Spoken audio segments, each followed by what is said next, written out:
Welcome à tous, bienvenue. Aujourd'hui on se retrouve pour une nouvelle vidéo et on va présenter un produit qui est un casque de réalité virtuelle, un peu à la Samsung avec le Gear VR ou un peu à la Google Cardboard. C'est la marque Tellmu et il coûte une trentaine d'euros sur les sites marchands dont Amazon. Je vous mettrai le lien dans la description de vidéo.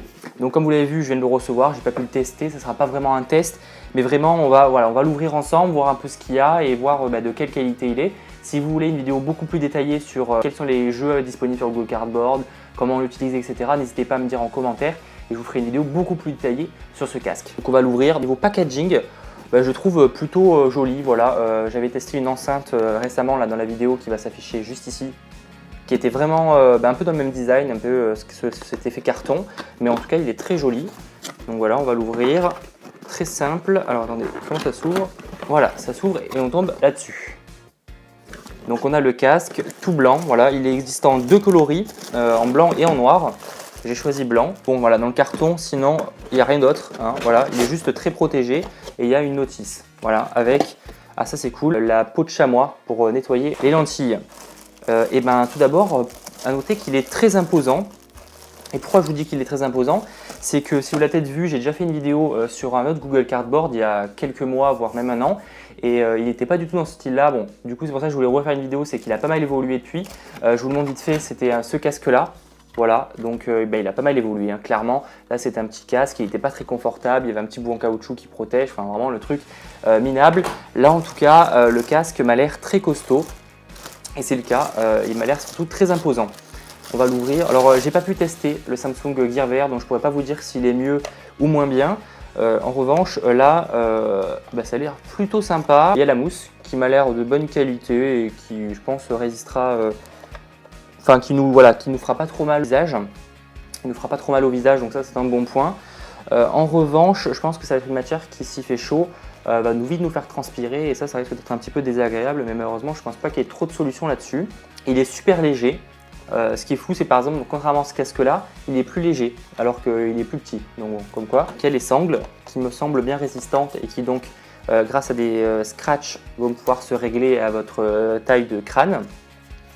Il y a ce petit bout derrière aussi qui permet donc que ça évite de faire mal à l'arrière du crâne. Donc là, on enlève les petits plastiques qui protègent. Donc les deux lentilles qui m'ont l'air assez de bonne qualité, pareil. C'est un peu dur à dire comme ça, mais ça a l'air d'être plutôt bonne qualité. Après, comment est-ce qu'on pose? Il y a ce petit réglage là, cette petite molette, qui théoriquement permet de voir la distance entre l'écran et les lentilles. On l'ouvre comme ça, voilà. On peut ouvrir en fait avec une petite, tout simplement. On l'ouvre.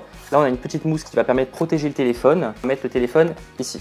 Donc voilà, là je ne peux pas vous le mettre parce qu'il n'est pas dans la pièce, mais normalement on le met là. Donc ça c'est nickel. En plus, bon, comme il y a la petite mousse là, il doit vraiment être bien protégé. Donc pour le coup, c'est un bon point. Parce que c'est ce que j'avais un peu peur avec mon ancien casque de réalité virtuelle, c'est que j'avais peur qu'il tombe. Et là, en l'occurrence, il y a peu de chance, surtout qu'il est bien protégé. Au-dessus de ça, il y a aussi une molette, mais qui elle permet de gérer la distance entre les deux lentilles.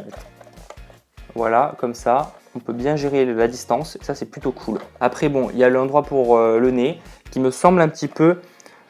voilà, bon, il n'y a pas de caoutchouc, de mousse ou quoi, mais ça me semble de ne pas faire trop de mal, donc ça c'est plutôt bon, parce que par contre avec mon ancien casque, il faisait très vite mal au nez, ça c'était pas agréable et c'est pour ça qu'on ne pouvait pas le porter sur de longue durée. On peut même, par exemple, si vous utilisez quelque chose qui a besoin de l'appareil photo pour être en réalité augmentée, vous pouvez enlever ce petit bout. Et donc ça c'est pratique, c'est rare qu'on puisse le faire, donc c'est plutôt sympa. Si bien sûr vous voulez plus d'informations sur ce produit, je vous conseille d'aller dans la description. Je vais vous mettre un lien d'article où je vais parler un peu plus en détail des spécificités, de comment j'ai ressenti en l'utilisation, parce que là vous voyez je ne l'utilise pas, mais comment je l'ai ressenti, vous aurez les notes et tout, donc n'hésitez pas. Et si bien sûr vous voulez que je fasse une vidéo beaucoup plus détaillée sur ce produit, vous me le signalez dans les commentaires, je le ferai avec plaisir.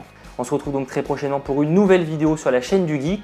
J'espère qu'elle vous aura plu, que ce produit vous aura plu, il vous pourra peut-être donner envie d'acheter un casque de réalité virtuelle, parce que c'est ça son avantage, c'est que ça coûte pas cher et ça permet pour les geeks un petit peu comme moi qui n'ont pas spécialement des 100 et des 1000 pour s'acheter le HTC Vive ou l'Oculus Rift qui coûte facilement 1000 € sans parler du PC qu'il faut avoir derrière. Là l'avantage c'est vraiment que vous avez juste votre téléphone, voilà, et pas d'un téléphone super ultra puissant.